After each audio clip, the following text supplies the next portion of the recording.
歡迎大家再次收聽靈異檔案。我哋身邊唔知點解，總會有一兩個親朋戚友有陰陽眼，可以隨時隨地見到靈體。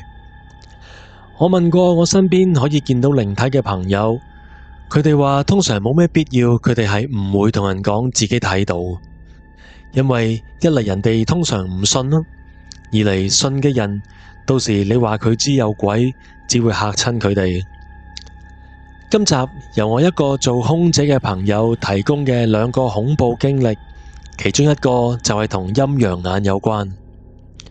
開始之前，記住訂閱呢個 channel， 同埋撳一撳下邊個 like， 因為越多人訂閱 YouTube 嘅演算法先可以將呢條片推到俾更多人睇。多謝大家。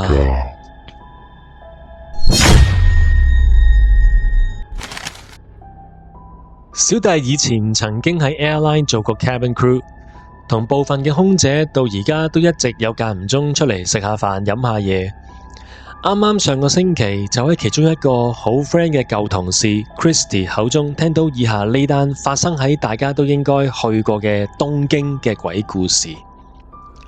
先講下少少背景先。Airline 一般會喺每個地方長期租用某一間酒店入邊嘅某一堆房，俾佢哋嘅空中服務員去到當地嘅時候入住嘅。而我做過嘅呢間 Airline 喺東京俾 crew 入住嘅酒店，就係位於 Narita 機場附近一間好多 crew 都話猛鬼嘅酒店。而由於有好多 crew 都喺入住嘅時候曾經遇過唔同嘅怪事，所以佢哋大部分人都唔夠膽自己一個住一間房，為求安心，情願犧牲少少 privacy， 都要同其他 crew share 一間房。當日 Christy 未到埗之前，已經喺飛機上揾到一個日本人嘅 crew 同佢 share 一間房。佢哋兩個去到酒店攞咗 room key 之後，就嗱嗱臨咁上房休息啦。因為佢哋瞓一覺，然後第二日中午就要離開。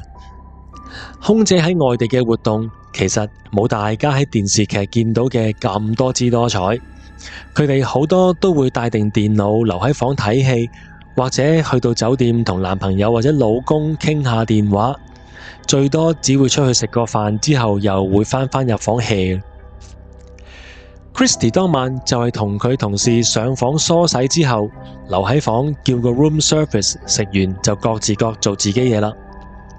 Christy 當時坐喺窗邊嘅梳化撳電話，而呢位日本 crew 就仆咗喺床用電腦睇緊 Netflix。大家一路都太平相安無事，直到大約半個鐘之後，呢位日本 crew 突然面都青埋咁望住電視機附近嘅位置。初時 Christy 都只係以為佢諗嘢諗得太入神，所以就冇特別理佢啦。但係過咗一兩分鐘，呢個 crew 皺晒眉頭咁同 Christy 打眼色。Christy 雖然知道有啲嘢唔對路啊，但係又唔知佢其實想表達啲咩。跟住個日本 crew 就 send 咗個 WhatsApp 俾 Christy， 話佢知幾分鐘之前突然有一對父子企咗喺電視機前邊。Christy 話當時佢仲半信半疑，心諗有冇咁猛啊？咁就直接同佢講 Stop kidding， 即係叫佢唔好講笑啦。點知個日本 crew 再用 WhatsApp 同 Christy 講，呢兩父子個小朋友用日文問爸爸，ソファに座っているお嬢さんが私たちを見ることができない理由は何ですか？即係話點解梳化個姐姐見我哋唔到嘅？Christy 睇到呢個 message 之後，就開始覺得佢唔係講笑，喺猶豫緊應該要做啲咩之際，本來一路冇開嘅電視突然間自己開着咗。Christy 話呢個 moment 佢都唔再諗佢同事講嘅嘢真定假啦，即刻兩個一齊衝咗出房，然後就落咗 lobby 啦。落到去 lobby， 個日本 crew 即刻同酒店職員講，部屋の中に幽霊がいるよ。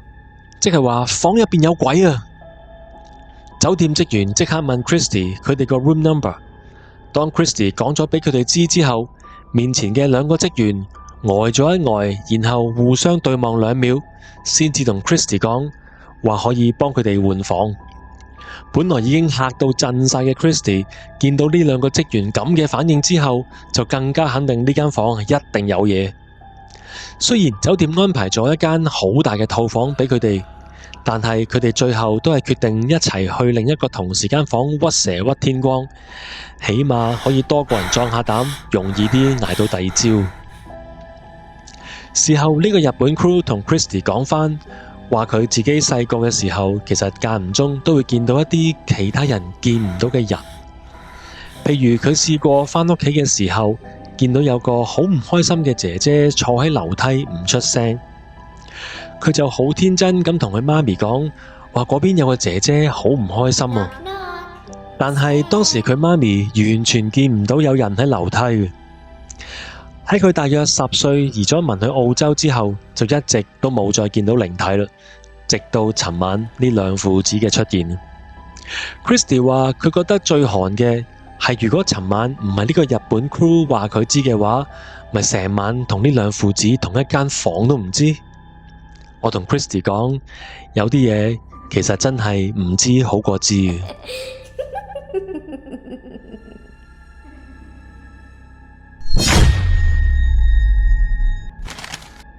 呢個故事同樣係嚟自啱啱嗰位 airline 舊同事 Christy， 而呢個故事就係喺佢喺加拿大讀書嘅時候發生。成件事發生得好快，但係我聽咗咁多鬼故，我都覺得成個過程真係好寒。Christy 當時同全家人移民去加拿大之後，就喺當地買咗間 house。即係大家喺電影見到嗰啲門口有花園，朝頭早會有個郵差嚟派信，然後同你講早晨嗰啲啦。Christy 雖然好鍾意小動物，但係因為爸爸媽媽唔准，所以就一直都冇養寵物。Christy 喺加拿大嘅生活作息時間好穩定，日日都係咁返學放學，然後 weekend 做 part time。簡單啲講，即係一個好乖嘅大學生。有一日，佢如常咁下晝放學自己揸車返咗屋企，而屋企又係如常咁冇人，因為佢爸爸媽媽通常唔係去咗做運動，就係打牌嘅，所以佢都習慣晒自己一個喺屋企。Christy 食完嘢就返入房做功課，佢書房個窗門望出去，正正就係屋企嘅大門口。當時接近黃昏時間，個天都仲有光。佢喺窗門望出去，見到門口有隻好細嘅狗仔，好似好可憐咁坐喺度。最鍾意小動物嘅 Christy 就好開心，即刻走出去同佢玩啦。Christy 抱起隻狗仔，隻狗仔又好似好嗲咁任佢抱嘅。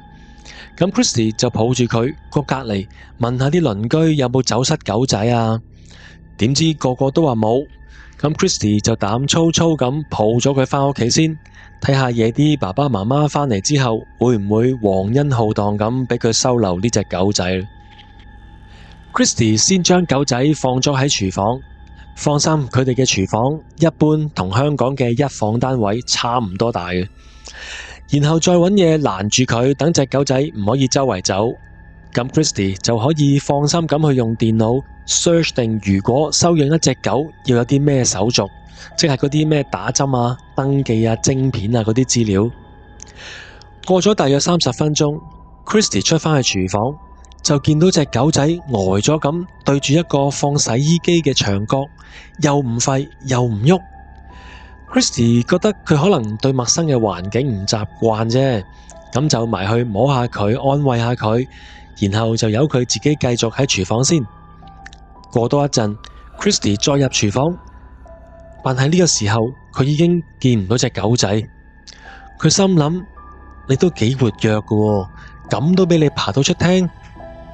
不過 Christy 揾勻成屋都揾唔到佢，而 Christy 嘅屋企前門同後門當時都係 lock 住咗嘅，而所有窗門全部都加晒蚊網，佢根本就冇可能可以自己離開到。顧問論點 ，Christy 用埋食物引佢出嚟。佢都冇出現，咁就當佢唔知捐咗去邊啲窿窿罅罅就算啦，諗住夜啲先再揾佢啦。點知當 Christy 入返房嘅時候，出邊廳就傳嚟咗一把小朋友喺度叫媽咪媽咪。嘅聲音。Christy 當時直覺係走失咗嘅狗仔嘅小朋友嚟揾返隻狗仔，咁就即刻望出去前門睇下啦。但係出邊又冇人，咁佢就再走去 backyard 嘅後門，再望一望，但係嗰度都係冇人。Christy 當時仲用英文大叫 Are you looking for the dog? 但係叫咗好多聲都冇人應。呢個時候天色已經接近黑齊，咁 Christy 就盡快返咗入屋先算啦。當佢返到入房，媽咪，媽咪，嘅叫聲又再出現，而且把聲唔似喺外邊傳入嚟，而係嚟自廚房嘅方向。Christy 開始覺得呢把聲好寒，於是就好惡咁向住空氣大叫 Go away. Your mom is not in here and you don't belong here. 講完呢句之後，把聲就真係停咗，冇再叫。Christy 以為終於冇事，點知最恐怖嘅畫面而家先出現。